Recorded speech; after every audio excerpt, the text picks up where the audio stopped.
السلام علیکم ورحمۃ اللہ وبرکاتہ۔ الحمد للہ نحمده ونستعینه ونستغفره ونؤمن به ونتوکل علیہ ونعوذ باللہ من شرور انفسنا ومن سیئات اعمالنا من يهده اللہ فلا مضل له ومن يضلله فلا هادی له ونشهد ان لا الہ الا اللہ وحدہ لا شریک له ونشهد ان سیدنا ومولانا محمدا عبده ورسوله وصلی اللہ تعالی علی خیر خلقہ محمد وآلہ واصحابہ وبارک وسلم تسلیما کثیرا کثیرا، اما بعد فقد قال اللہ تبارک وتعالی فی القرآن المجید والفرقان الحمید، فاعوذ باللہ من الشیطان الرجیم، بسم اللہ الرحمن الرحیم۔ یا ایہا الذین آمنوا کتب علیکم الصیام کما کتب علی الذین من قبلکم لعلکم تتقون، ایاما معدودات، فمن کان منکم مریضا او علی سفر فعدۃ من ایام اخر، وعلی الذین یطیقونہ فدیۃ طعام مسکین، صدق اللہ العظیم۔ محترم سامعین اور ناظرین، الحمدللہ ماہ مبارک کا جو سلسلہ شروع کیا تھا اسی کی ایک کڑی کے طور پر آج بھی کچھ اہم مسائل بیان کرنے کے بعد کچھ باتیں روزے کے متعلق، ماہ مبارک کی فضیلت کے متعلق عرض کی جائیں گی۔ روزے کے مسائل میں سے ایک اہم مسئلہ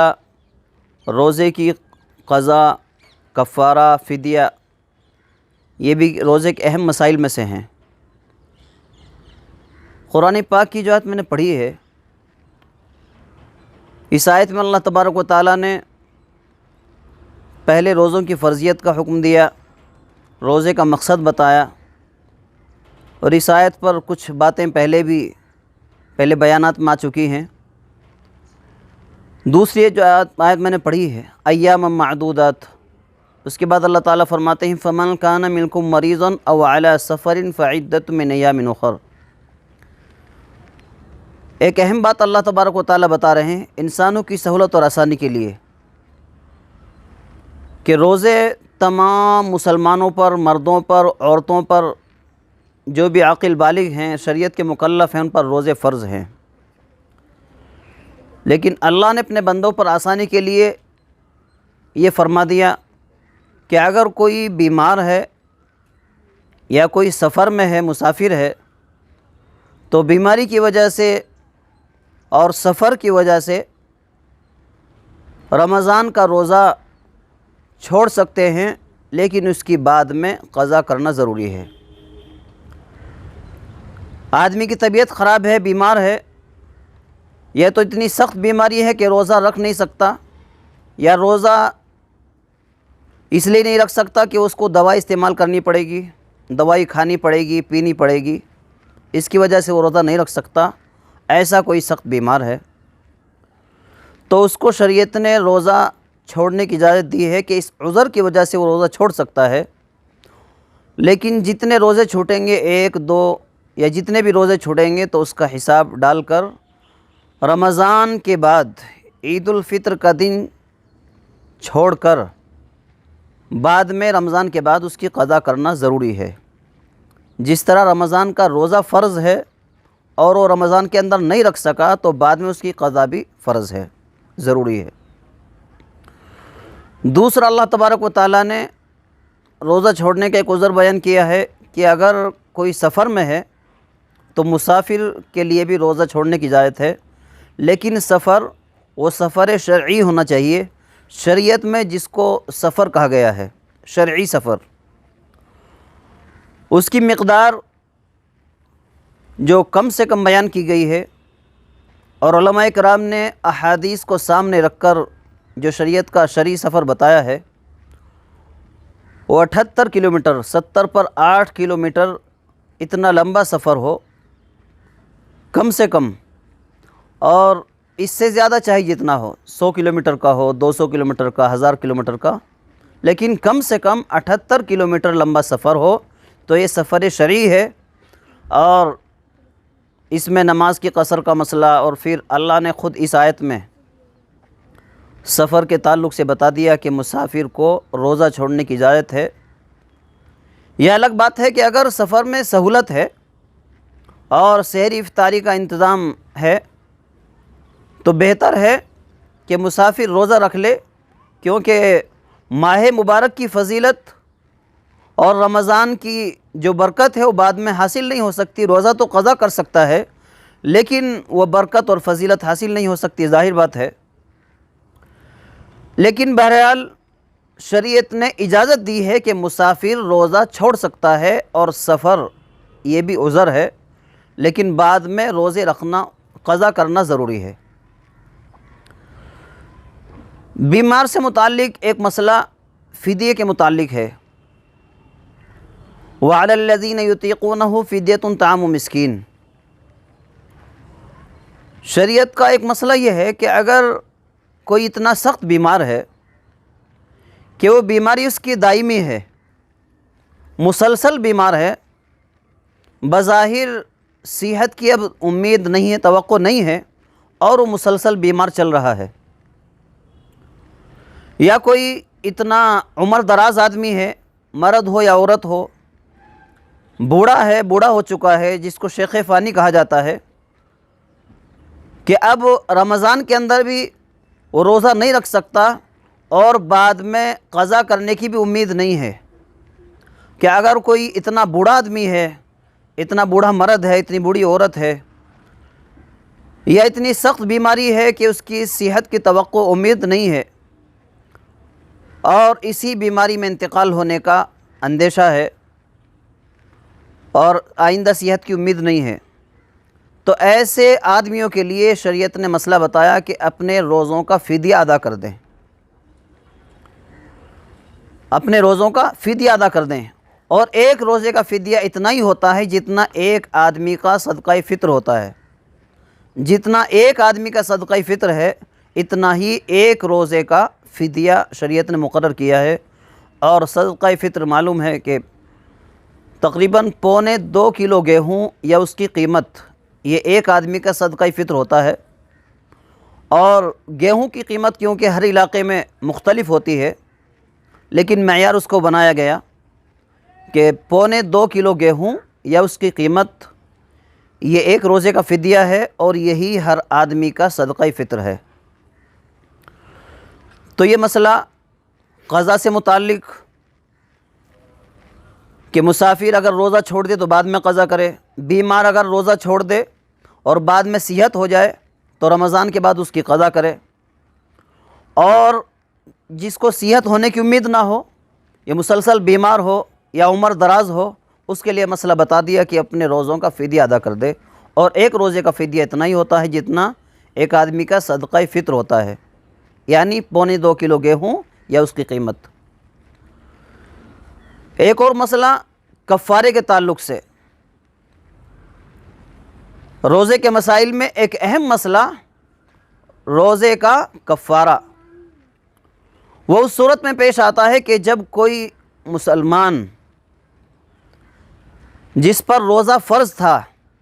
اور اس نے ماہ رمضان کا روزہ رکھا، اور روزہ رکھ کر بغیر شرعی عذر کے جان بوجھ کر اس روزے کو توڑ دیا، اور ایسی